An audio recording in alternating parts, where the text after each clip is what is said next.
So we're almost done with the great 2024-2025 refrigerant transition. We saw R410A get replaced with R410A and R415B. And if you're feeling adventurous, R1234ZE, I think. And 410A is getting replaced with R454B and R32. So, this all started with chillers, and then rooftops went last year. And the last one to fall is VRV, VRF Systems, at the end of this year. So the deadline for VRF with this refrigerant changeover is December 31st, 2025, end of this year. But, in practical reality, what you're going to see is a ramping down of production and import of R410 equipment, starting, pretty much this summer. So if you have any jobs that you need to get ordered, released, in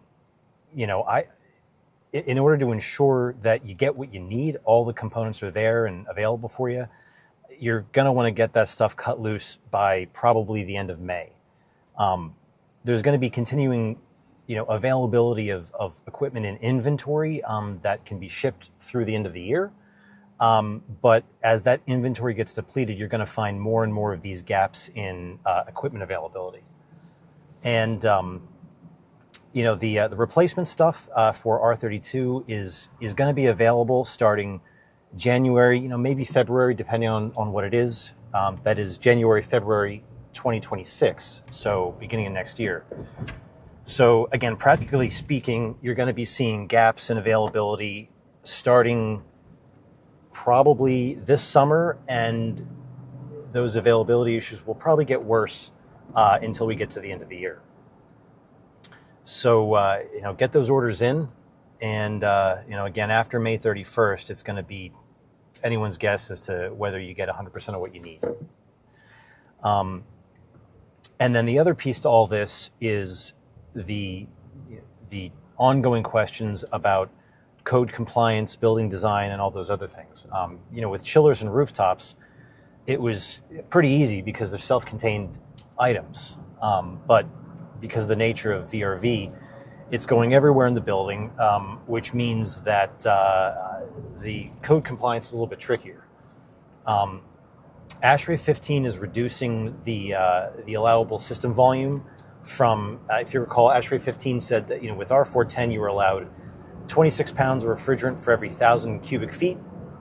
So if you had a room, the smallest room connected to that system was 10 feet by 10 feet with a 10-foot ceiling, you were allowed to have 26 pounds of refrigerant serving that space in the system.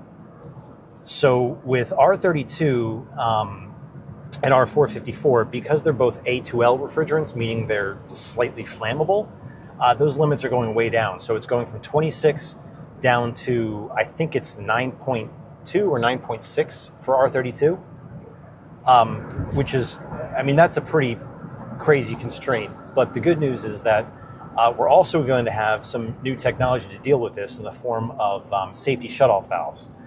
So with the R32 systems, at least the ones coming from Daikin, all of your branch selector boxes are going to have motorized safety isolation valves at the branch box to isolate everything downstream of that box if there's refrigerant leak detected.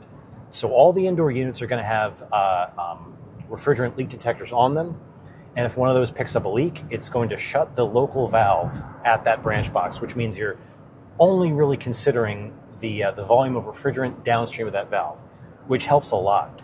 It probably puts you more or less on equal footing with where we were with R410.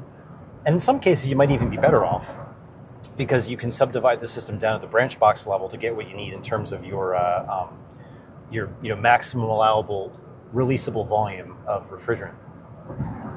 So you got the ASHRAE 15 piece, which I don't think is really going to be too bad. But beyond that, you've got this UL requirement for A2L refrigerants in confined spaces. So think void spaces, above ceilings. If you don't have a plenum return system and you have a fully sealed void space, and you have a branch selector box up there, you're going to be looking at, similar limitations on, what's your allowable releasable volume of refrigerant in that space. And it's really low. It's like 4.8 pounds or something when you're looking at these void spaces. And in most cases, that just isn't going to work, obviously. So there's like three solutions there, basically. You either have a void space large enough to deal with the volume. That's probably just not workable in some cases. Otherwise, you can use transfer grills to connect the occupied spaces with the void space, or you can use some sort of mechanical ventilation of those void spaces, either constant ventilation or basically demand-controlled ventilation. If you have a refrigerant sensor above the ceiling and it picks up a leak, it's going to engage this ventilation fan or multiple fans. So you've got ASHRAE 15 for the occupied spaces. You've got this UL requirement for ventilation or connecting the spaces for void spaces. And then you have ASHRAE and IMC and the treatment of what do you do with refrigerant piping in chases, or in this case, do you need fire-rated shafts? I think the jury's still kind of out on that. It seems like right now there's going to be exemptions for continuous piping, which I think would cover most VRF risers, and there's an exemption for refrigerant piping in shafts. I think that's going to be codified in the 2027 IMC. I believe that they voted unanimously to include this exemption. For instance, right now in 2021, 2024, there's exemption for refrigerant piping in shafts that covers A1 refrigerants only. And I believe this modification to IMC is broadening this exemption to include A2L refrigerants as well. Until that code gets adopted by all the local jurisdictions, I think you're going to need some sort of an alternative interpretation, or you just do ventilated, fire-rated shafts and be done with it. How these things get dealt with is going to be down to the design professional and the local jurisdiction.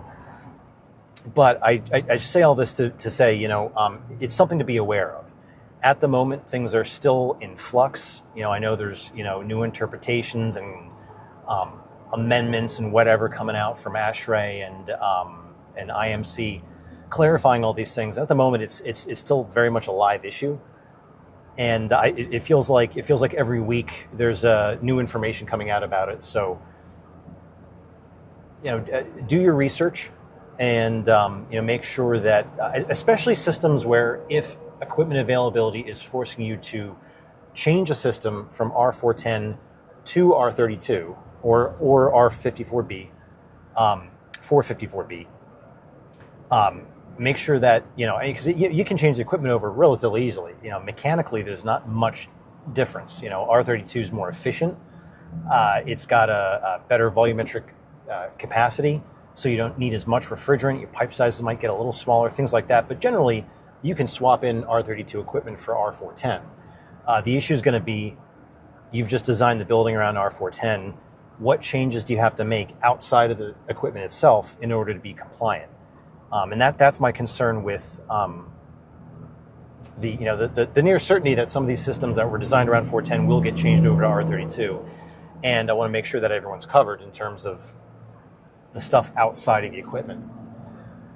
So anyway, yeah, keep abreast of the developments with ASHRAE, with IMC, and double check what you need.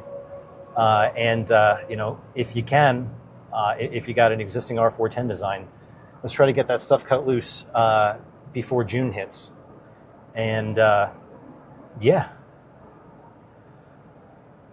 that's the report. And the good news is we're almost through this, and no more refrigerant changes, hopefully, after this year. See you later.